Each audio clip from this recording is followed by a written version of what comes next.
Today I'm here with a very unique and beautiful piano. This, as you can see by the gigantic logo on the fallboard, is a Bosendorfer, and it's a rather an interesting one. There's a few things about it that make it a bit unique, and one of them, as you can see, is the appearance. It has this absolutely beautiful wood. I don't know exactly what that is. It's got this beautiful red color to it, and it has a beautiful wood grain. If you guys know what this is, please let me know. I would love to know. The red is kind of throwing me off.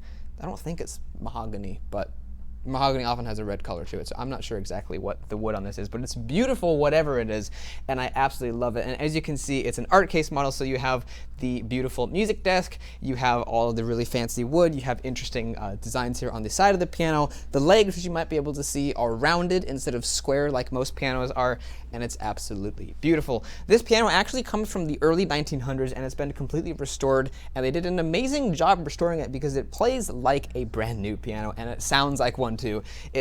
Pretty much everything that I can see on the inside has been replaced. The soundboard looks original. It has a kind of an interesting color to it, but I don't know that it is original. But it does have a really great sound. Whether or not the soundboard's new or old, I don't know. But either way, the piano has a really fantastic sound.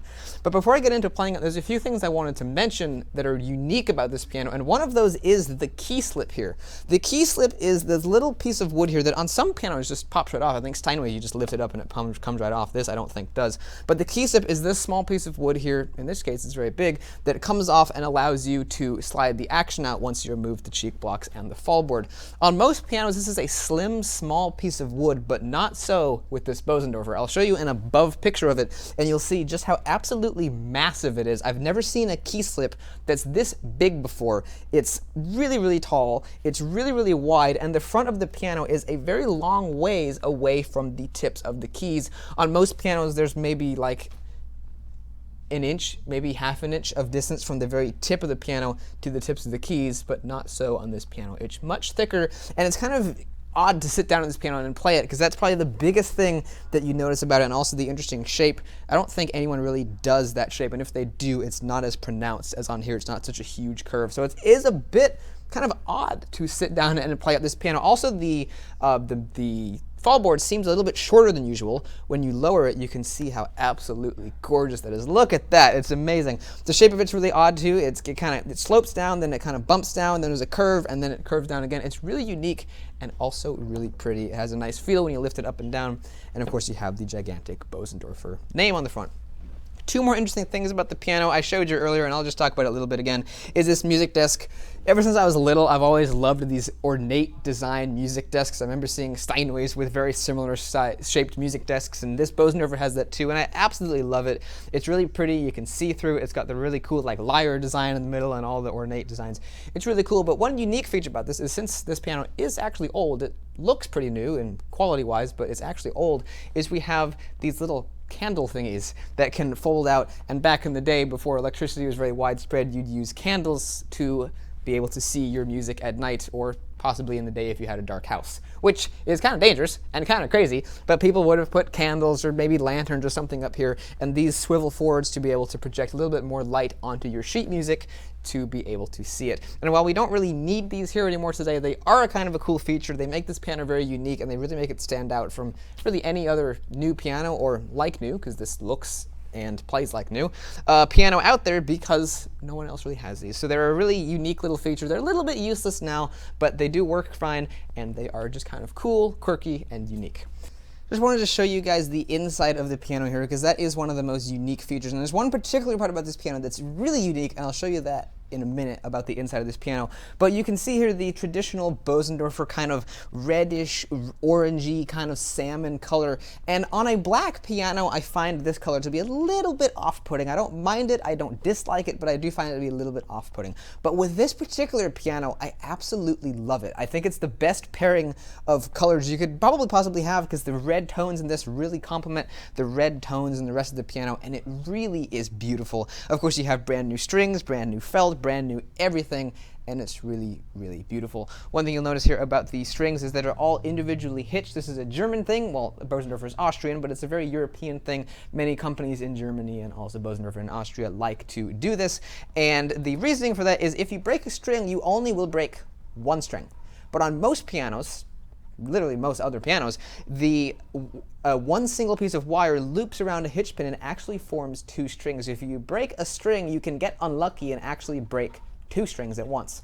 And so that is the main reasoning behind the individual hitch idea. It's a really great idea. It also looks a little bit cooler than the looped method, and that's another thing unique about the piano. But the most unique thing about the entire piano, in my opinion, would be that it has a full perimeter plate. Let me show you that.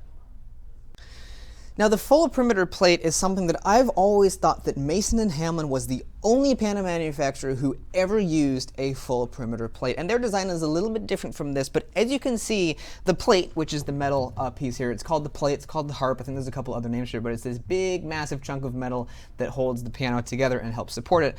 As you can see, that goes all the way out to the spine of the piano. The spine is the straight side of the piano, and you can see that it goes all the way out to the edge. And if you have a piano at home, and unless it's like this exact piano or a Mason & Hamlin, go look at it, and you'll see that more than likely there will not be metal here. There will be these braces at the edge of the piano, and then everything beyond that will be empty space. You'll see the soundboard, but you won't see this metal. Unless it's a Mason & Hamlin or unless it's a Bosendorfer from, I guess, this era, you won't see that. That is the typical design of pianos, but I never knew that Bosendorfer ever used a full perimeter plate. It's a little bit different, like I said, from Mason & Hamlin. I don't know that they have portholes back here. They might, but it's very similar to Mason & Hamlin's design. I almost want to go in there and see if there's a tension resonator underneath, because maybe it has that too. That's another Mason & Hamlin feature. But this has a full perimeter plate, and I never knew that Bosendorfer ever used a full perimeter plate. And that's really interesting, and that's probably the most interesting thing about this piano, is that it has a full perimeter plate, and I never knew Bosendorfer actually used those. If you know anything about that, please let me know. I think I actually had someone ask me in a comment on a video, is Mason & Hamlin the only one to use? I think they were asking about the tension resonator, but it might have been the full perimeter plate. And I think I said at the time, no, they're the only one. But apparently Bosendorfer also used full perimeter plates at one point. I guess the idea didn't stick. Maybe they didn't like the sound or the way it worked. Maybe it was too hard to make. But apparently they did make it at one point. That's kind of interesting. But now let's hear how the piano sounds. It has a beautiful Bosendorfer-y sound. So let's check that out.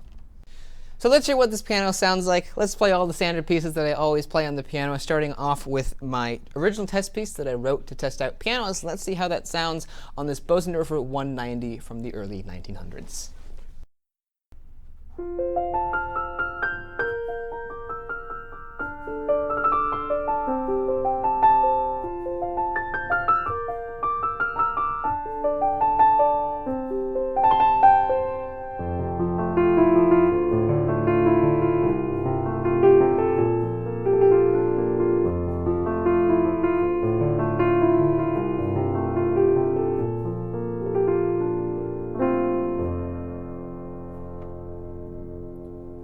This piano has a really sweet, gentle, and calm kind of a sound. That's the kind of music I want to play when I'm at this piano. I want to play quiet and soft and calm sounds, because the sound of this piano is really great for that. The black keys are a little like cute and stubby. I never actually noticed that. They're really short and flat, and they're really cute looking. But the sound of the piano has a really warm and mellow sound, very pure. That's the kind of sound Bosendorfers often have, is a pure, kind of like a translucent kind of a sound. I know that's a weird way to put it, but that's the best way I can put it. Let's play some Bach on here and see how translucent that sounds.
So that is the sound of the mid-range of this Bosendorfer 190 from the early 1900s. Again, it's warm, it's not as rich as some pianos are, but it still has a very, very lovely tone.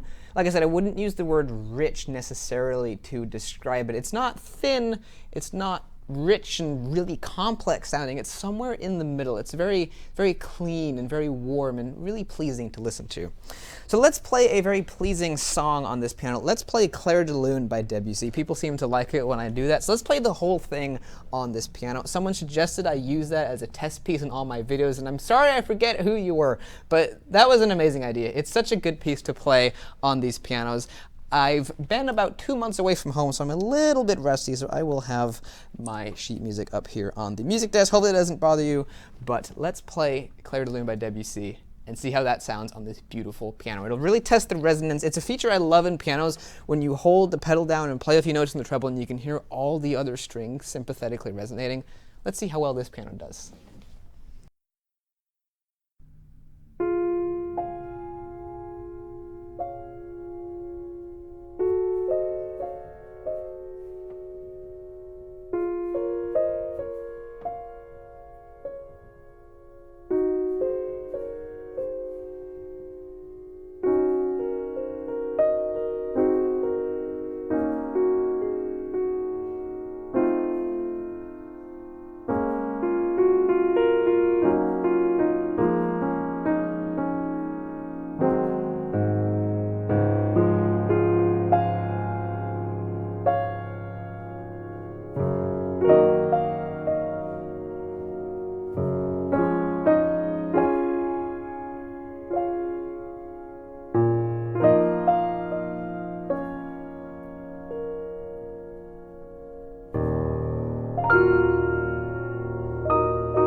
What's kind of interesting about this piano is it has a lot of sustain across all the registers from what I'm hearing, but there's actually not a lot of sympathetic resonance, and I think that's part of that clean tone that I'm hearing when I play this piano. Let me just play the intro again to Debussy just to let you hear it.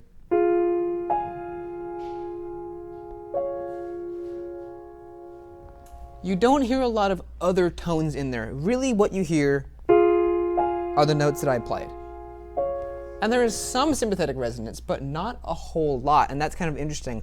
That is, I think, one of the things that makes this piano sound a little bit different from the other pianos that I've played at this store today. This one actually doesn't have a whole lot of sympathetic resonance, and that's not necessarily a bad thing. I'm not saying that that's bad, I'm not saying that it's good, it just is. That is the sound of this piano. I personally really like a piano that has a lot of sympathetic resonance, but they can also be benefit to have a piano that doesn't. If you're going to be putting it in perhaps like a really thick mix, like recording or on stage, you might not want something that has sympathetic resonance, a lot of it. I'm not exactly sure how that would really play in, but you might find that the sympathetic resonance of the piano might muddy up things a little bit. Something else I'm noticing about the piano is that the treble range up here is very, very quiet.